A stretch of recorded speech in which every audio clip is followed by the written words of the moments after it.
अगर ये वीडियो तुम लोगों ने पूरी नहीं देखी तो तुमसे बड़ा पागल दुनिया में कोई नहीं है, क्योंकि सीबीएसई ने बार बार ये बोला है बेटा कि ये क्वेश्चंस हैं जो कि सीबीएसई के बोर्ड एग्जाम के पॉइंट ऑफ व्यू से इंपॉर्टेंट हैं। सो आज की वीडियो के अंदर लाइफ प्रोसेस चैप्टर के जो सीबीएसई ने सबसे ज्यादा इंपॉर्टेंट क्वेश्चंस बोले हैं, हम उन सारे क्वेश्चंस को एक बार डिस्कस कर लेते हैं ताकि बोर्ड एग्जाम के अंदर आप लोगों के दिल में काश ना रह जाए। Most important question of this chapter, ये सबसे ज्यादा इंपॉर्टेंट क्वेश्चन है बेटा। क्या है?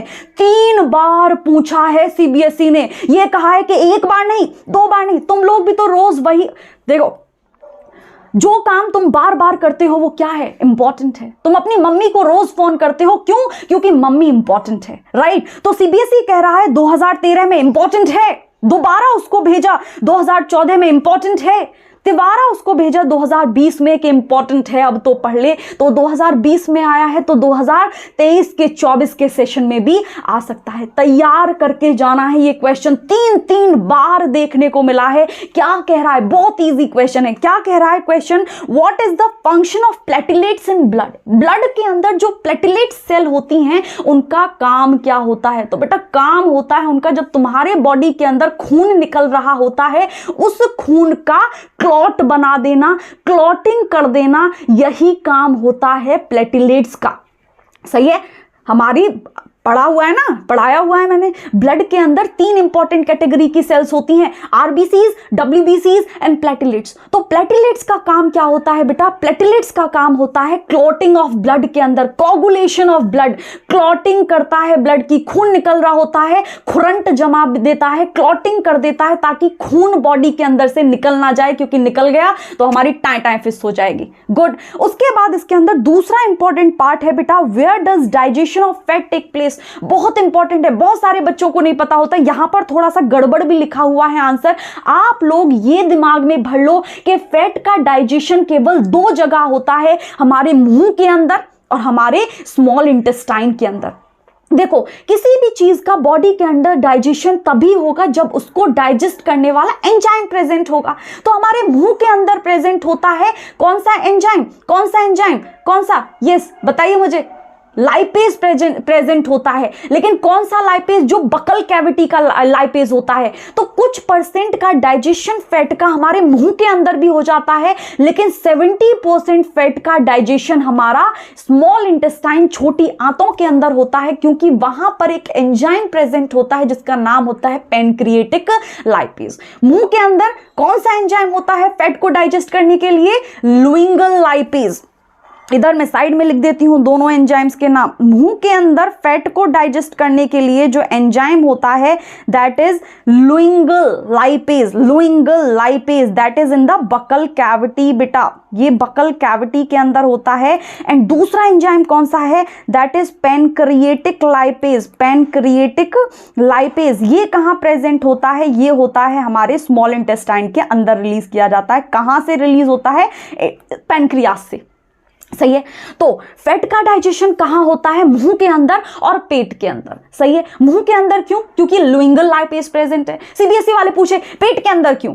पेट के अंदर होता है ना, स्मॉल इंटेस्टाइन के अंदर होता है। क्यों? क्योंकि पैनक्रिएटिक लाइपेज प्रेजेंट है। सही है? उसके बाद हमारा तीसरा पार्ट है इस क्वेश्चन का, name the organelle in which photosynthesis occur. अभी तो बताया था मैंने, तुम्हारे अंदर क्या नहीं है ऐसा जो प्लांट्स के अंदर है? क्लोरोफिल। क्लोरोफिल नहीं है हमारे अंदर। क्लोरोफिल कहां भरा हुआ होता है प्लांट्स के अंदर? क्लोरोप्लास्ट के अंदर। तो क्लोरोप्लास्ट के अंदर क्लोरोफिल है और उसी की वजह से क्या होता है? फोटोसिंथेसिस। तो कौन सा ऑर्गेनेली है? दैट इज क्लोरोप्लास्ट, क्योंकि क्लोरोप्लास्ट के अंदर ही क्या भरा हुआ होता है? क्लोरोफिल। ये कर लोगे। 2013, 14 और 20 में क्वेश्चन आया है, इस बार भी आ सकता है। बहुत इंपॉर्टेंट क्वेश्चन है, दिमाग में भर करके जाना है। इसके बाद हम लोग आगे बढ़ लेते हैं। Now we will talk about the सबसे सिंपल क्वेश्चन, और ऐसा क्वेश्चन जो कि तुम लोगों को फ्री के नंबर देकर के जाएगा, लेकिन किसी भी टीचर से पूछ लो जो बायोलॉजी पढ़ा रहा है इस वक्त, वो यही कहेगा कि स्टोमेटा का डायग्राम बिना पढ़े तू पेपर में बैठ मत जाना। बैठ मत जाना बिना पढ़े स्टोमेटा का डायग्राम। एक तो ह्यूमन हार्ट का डायग्राम, एक स्टोमेटा का डायग्राम, एक ह्यूमन एक्सक्रीटरी सिस्टम और नेफ्रॉन का डायग्राम पढ़े बिना तुम पेपर में बैठ मत जाना, क्योंकि ये 3 डायग्राम तुम्हारे पेपर के अंदर मिलने ही वाले हैं। सबसे इंपॉर्टेंट डायग्राम है ये आज तक के सेशंस के। गुड।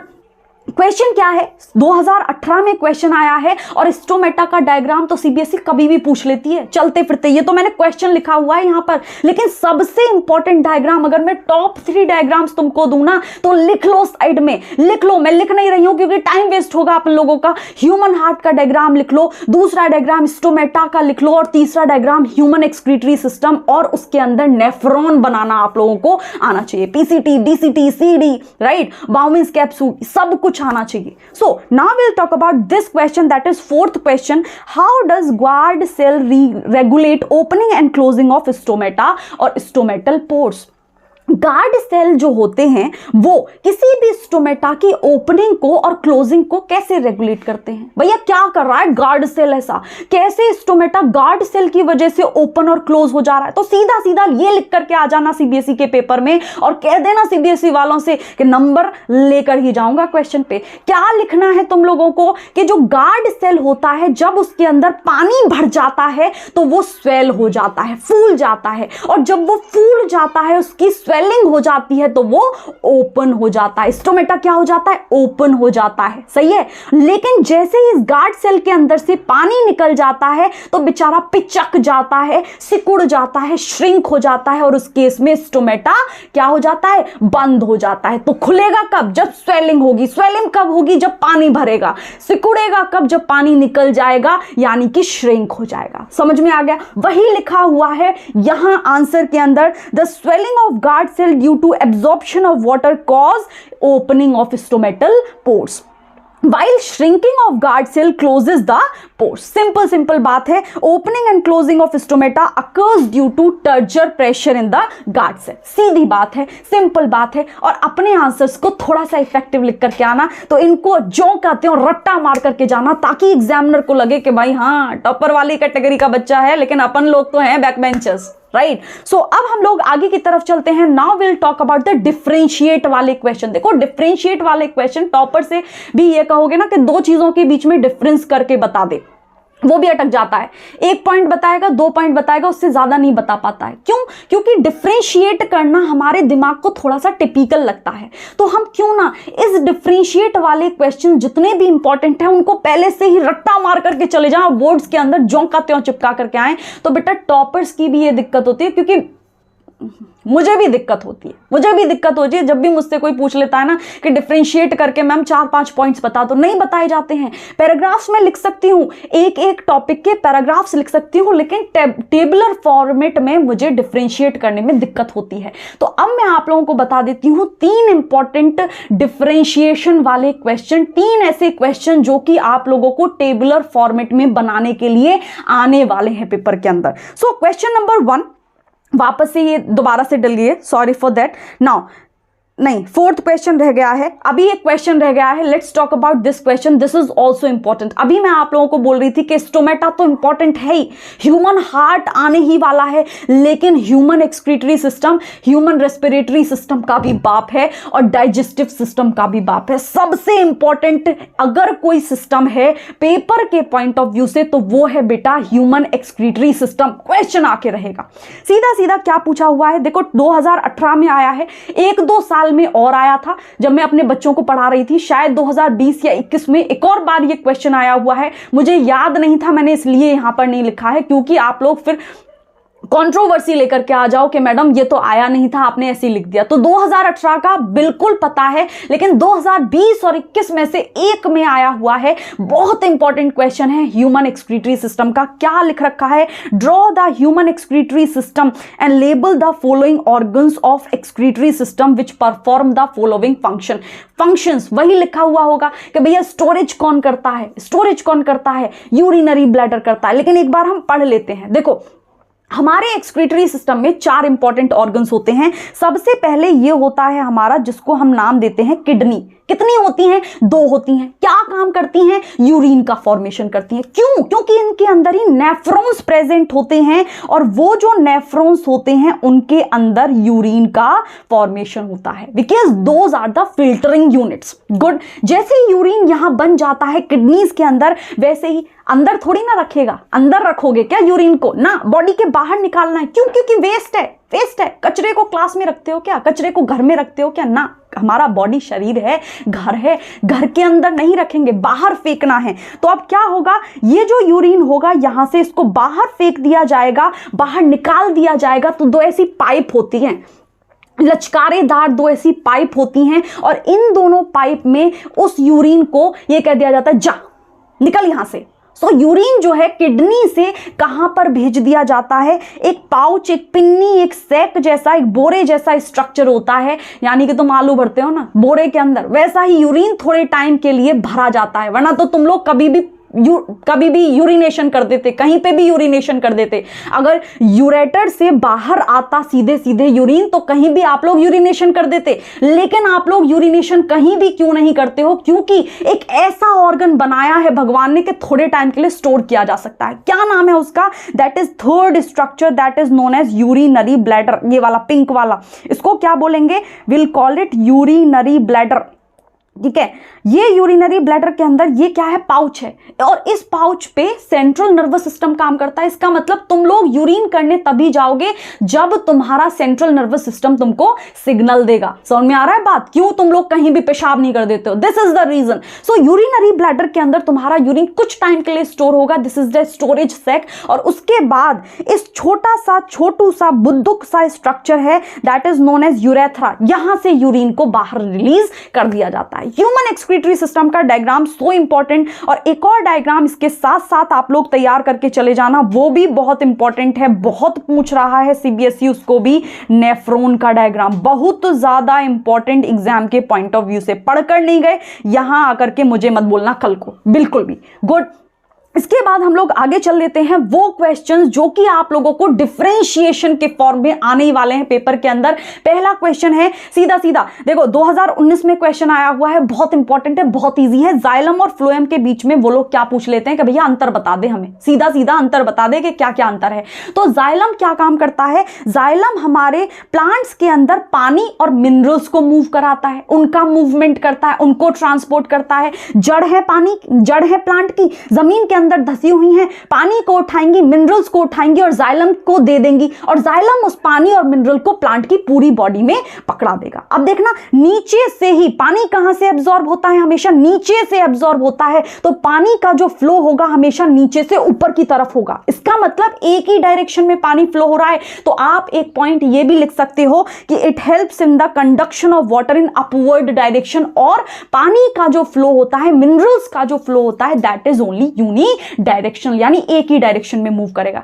और ये जो पत्तियों को पानी देते हो ना तुम लोग, बंद करो, क्योंकि पानी केवल प्लांट जो है वो जड़ों से लेता है। तो जड़ों के अंदर पानी डाला करो, so that plant can absorb and pass it to the xylem and xylem can take it to the whole body, right? उसके बाद फ्लोएम के साइड में आ जाते हैं। देखो ये तो हमारे पानी और मिनरल का ट्रांसपोर्टेशन कर रहा है। फ्लोएम क्या कर रहा है? फ्लोएम कर रहा है फूड का ट्रांसपोर्टेशन। खाना भी तो चाहिए हर सेल को, हर प्लांट के पार्ट को खाना भी तो चाहिए। खाना बन कहाँ रहा है? पत्तियों के अंदर बन रहा है। अब पत्तियों से जड़ के अंदर भी खाना जाना है, पत्तियों से सबसे ऊंचे पार्ट के अंदर भी खाना जाना है, पहुंचाना है ना खाना। तो जो खाना पत्ती के अंदर बना है, मानो ये पत्ती है, इस पत्ती के अंदर खाना बना, इससे खाना ऊपर भी जाएगा, इससे खाना नीचे भी जाएगा, इधर भी जाएगा, उधर भी जाएगा। तो जो डायरेक्शनल मूवमेंट होता है खाने का, वो एक डायरेक्शन में नहीं होता, वो ऊपर भी जाता है, नीचे भी जाता है। इसका मतलब बाय डायरेक्शनल मूवमेंट होता है खाने का।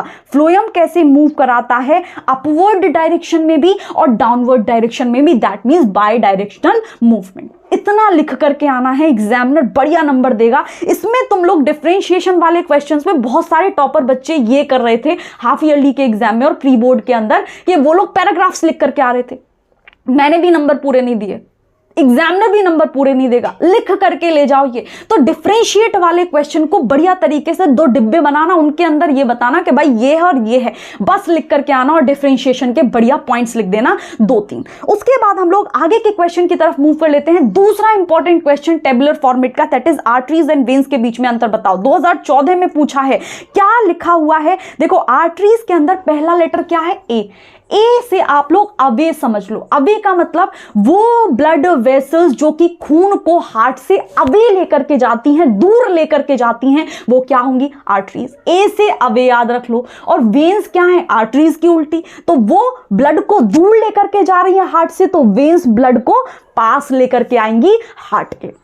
क्लियर, कंसेप्ट क्लियर है। एक पॉइंट लिख लिया एक पॉइंट। उसके बाद दूसरा पॉइंट आप लोग लिखना कि जो आर्टरीज होती हैं उनकी वॉल्स थिक होती हैं और इलास्टिक होती हैं, और वेन्स जो होती हैं उनकी वॉल थिन होती हैं, पतली होती हैं। तीसरा पॉइंट, आर्टरीज के अंदर कोई भी वाल्व नहीं होते हैं, राइट, लेकिन वेन्स के अंदर बैकवर्ड फ्लो ऑफ ब्लड को रोकने के लिए, कि ब्लड जो है वो पीछे को ना भाग जाए, छोड़ के मैदान ना भाग जाए, यहीं रहे, और उसको पकड़ने के लिए ब्लड को, ऑक्सीजनेटेड ब्लड को पकड़ने के लिए वाल्व होते हैं। ठीक है, तो ये है हमारा दूसरा इंपॉर्टेंट डिफरेंशिएशन का क्वेश्चन। अब हम लोग तीसरा और लास्ट क्वेश्चन के बारे में बात कर लेते हैं। बहुत इंपॉर्टेंट है, ये ऐसे भी आ सकता है और ये क्वेश्चन वैसे भी आ सकता है क्वेश्चन की फॉर्म में, क्योंकि बहुत इंपॉर्टेंट क्वेश्चन है रेस्पिरेशन का।